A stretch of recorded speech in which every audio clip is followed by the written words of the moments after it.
আমাদের চারপাশে যা কিছু দেখি তার বেশিরভাগই কিন্তু এমন কিছু জিনিস দিয়ে তৈরি যা আসলে চোখে দেখা যায় না। এগুলো আসে কোথা থেকে? একেবারে পৃথিবীর ভেতর থেকে। চলুন আজ সেই লুকানো ধনভাণ্ডারের গল্পটাই শোনা যাক। আচ্ছা, একটা জিনিস কি কখনো মাথায় এসেছে? একটা বিশাল স্কাইস্ক্রেপার, রাস্তায় চলা গাড়ি আর হাতে থাকা স্মার্টফোন, এই তিনটার মধ্যে আসলে মিল কোথায়? এদের সবার শুরুটা কোথায় বলতে পারেন? হ্যাঁ, ঠিক ধরেছেন। এদের প্রত্যেকটার শুরু কিন্তু পৃথিবীর মাটির নিচে লুকিয়ে থাকা বিভিন্ন সম্পদ দিয়ে। এই যে খনিজ আর শক্তি সম্পদ, এগুলো ছাড়া আজকের দুনিয়াটা ভাবাই যায় না। বলা যেতে পারে আমাদের পুরো সভ্যতাটাই এদের ওপর দাঁড়িয়ে আছে। তো আজকে আমরা ঠিক কি বিষয় নিয়ে কথা বলবো? শুরু করব পৃথিবীর এই লুকানো সম্পদগুলো দিয়ে, তারপর দেখব খনিজ আর শক্তির সংজ্ঞাটা কি, এরপর লোহা আর খনিজ তেলের মতো দুটো গুরুত্বপূর্ণ সম্পদ নিয়ে আলোচনা করব, আর সবশেষে জানব এদের আন্তর্জাতিক বাণিজ্য আর গুরুত্ব নিয়ে। বেশ, তাহলে শুরু করা যাক। এই যে বারবার বলছি লুকানো সম্পদ, এই জিনিসগুলো আসলে কি, কোথা থেকে আসে? চলুন একদম গোড়া থেকে ব্যাপারটা বোঝা যাক।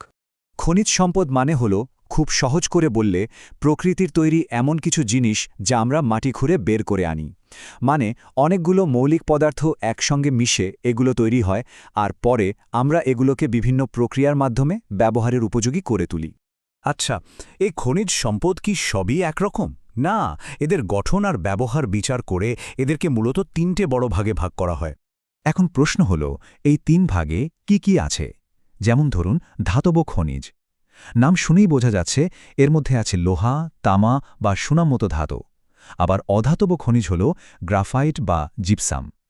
আর সবশেষে আসছে শক্তি সম্পদ, মানে কয়লা, প্রাকৃতিক গ্যাস বা খনিজ তেল। এগুলো হলো সেই জ্বালানি যা ছাড়া আমাদের পৃথিবীটা একদিনও চলবে না। চমৎকার! এখন আমরা এমন একটা খনিজ নিয়ে কথা বলবো যেটা ছাড়া আধুনিক সভ্যতাকে এক মুহূর্তের জন্য কল্পনা করা যায় না। বলতে পারেন কোনটা? হ্যাঁ, লোহা। আকরিক লোহা সম্ভবত আমাদের সভ্যতার সবচেয়ে দরকারি খনিজ। একবার ভাবুন, একটা ছোট্ট সেফটি পিন থেকে শুরু করে সমুদ্রের বিশাল জাহাজ পর্যন্ত সবকিছু বানাতে কিন্তু এটাই লাগে।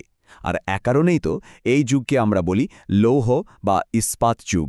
এখন যদি উৎপাদনের কথায় আসি, তাহলে দেখব গোটা কয়েকটা দেশই কিন্তু এই বাজারটা নিয়ন্ত্রণ করে। যেমন ধরুন 2018 সালের একটা হিসাব বলছে একা অস্ট্রেলিয়ায় উৎপাদন করেছে প্রায় 900 মিলিয়ন টন লোহা। ভাবা যায়? এরপরেই আছে ব্রাজিল আর চীন। এই বিপুল পরিমাণ উৎপাদন স্বাভাবিকভাবেই বিশ্ব অর্থনীতিতে এদেরকে একটা বিশাল ক্ষমতা দিয়েছে। লোহার ব্যবহার যে কত জায়গায় আছে তা হয়তো গুণে শেষ করা যাবে না। এটা হলো যে কোনো শিল্পকারখানার একেবারে প্রধান কাঁচামাল। কৃষকের হাতের লাঙল থেকে শুরু করে ঝড়ের বেগে ছুটে চলা ট্রেন, এমনকি যে বাড়িতে আমরা থাকি তার কাঠামো তৈরির রড পর্যন্ত সবকিছুতেই লোহা লাগবেই। এখানে একটা মজার তথ্য দিই। আমরা যে পেন্সিল দিয়ে লিখি তার ভেতরে যে সীসা থাকে সেটা কি আসলেই সীসা? একদমই না। ওটা আসলে গ্রাফাইট, যেটা একটা অধাতব খনিজ। ব্যাপারটা বেশ মজার, তাই না? এভাবেই কিন্তু এই সম্পদগুলো একদম নিঃশব্দে আমাদের জীবনের সাথে জড়িয়ে আছে। আচ্ছা, লোহাকে যদি আমরা আমাদের সভ্যতার কঙ্কাল বা কাঠামো ধরি, তাহলে সেই কাঠামোটাকে চালাবে কে? এর জন্য তো শক্তি দরকার, তাই না? আর সেই শক্তির সবচেয়ে বড় উৎসটাই হলো আমাদের পরের আলোচনার বিষয়, খনিজ তেল। এই কথাটা কিন্তু এক বিন্দুও বাড়িয়ে বলা নয়। একটু ভাবলেই বোঝা যাবে আমাদের যোগাযোগ ব্যবস্থা, মানে গাড়ি, বাস, জাহাজ, প্লেন সবকিছুই তো চলে এই খনিজ তেলে। শুধু তাই নাকি, চাষের কাজ থেকে শুরু করে বড় বড় কারখানা, সবকিছুর চাকা ঘুরছে এই একটাই জ্বালানির জোরে। এটা ছাড়া আজকের অর্থনীতি যে মুখ থুবড়ে পড়বে তাতে কোনো সন্দেহ নেই। তো এই মহামূল্যবান খনিজ তেল পাওয়া যায় কোথায়? সারা পৃথিবীতেই ছড়িয়ে আছে, তবে মূলত কয়েকটা প্রধান অঞ্চলে এর ভাণ্ডার কেন্দ্রীভূত। যেমন আমেরিকান বলয়ে আছে যুক্তরাষ্ট্র, কানাডা, ব্রাজিল। আবার ইউরেশীয় অঞ্চলে রাশিয়া একাই 100।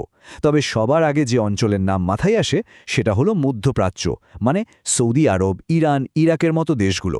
এছাড়া দক্ষিণ পূর্ব এশিয়া আর আফ্রিকার দেশগুলোও কিন্তু পিছিয়ে নেই। এখন কথা হলো, এই সম্পদগুলো তো আর শুধু মাটির নিচেই পড়ে থাকে না, তাই না? এদের আনা নেওয়া, মানে এদের বাণিজ্য বিশ্বজুড়ে অর্থনীতি আর রাজনীতি দুটোকেই নিয়ন্ত্রণ করে। এই বাণিজ্যটা অনেকটা একটা জালের মতো, যেটা পুরো বিশ্বকে এক সুতো বেঁধে রেখেছে। যেমন ধরুন লোহার কথায়, একদিকে অস্ট্রেলিয়া, ব্রাজিলের মতো দেশগুলো টন টন আকরিক লোহা রপ্তানি করছে, আবার অন্যদিকে ফ্রান্স, সুইডেনের মতো দেশ যাদের বড় বড় শিল্প কারখানা আছে তারা সেই লোহা আমদানি করছে। এর থেকে কি বোঝা যায়? বোঝা যায় যে আজকের দুনিয়ায় কোনো দেশই একা চলতে পারে না। যাদের কাছে কাঁচামাল আছে তাদের দরকার শিল্পোন্নত দেশ, আবার যাদের শিল্প আছে তাদের দরকার কাঁচামাল। এই যে একে অপরের ওপর নির্ভরতা, এটাই কিন্তু আজকের আন্তর্জাতিক সম্পর্ক আর বিশ্ব বাণিজ্যের মূল ভিত্তি। তাহলে আমরা দেখলাম কিভাবে এই খনিজ সম্পদগুলো আমাদের চেনা পৃথিবীকে তৈরি করেছে। কিন্তু এখানে একটা বড় কিন্তু আছে, এই সব সম্পদই কিন্তু সীমিত, মানে একদিন না একদিন এগুলো ফুরিয়ে যাবে। তখন যে সম্পদ দিয়ে আমাদের আজকের এই সভ্যতা গড়ে উঠল, তার বিকল্প কি হবে? ভবিষ্যতের বিশ্বটা আমরা কি দিয়ে গড়ব?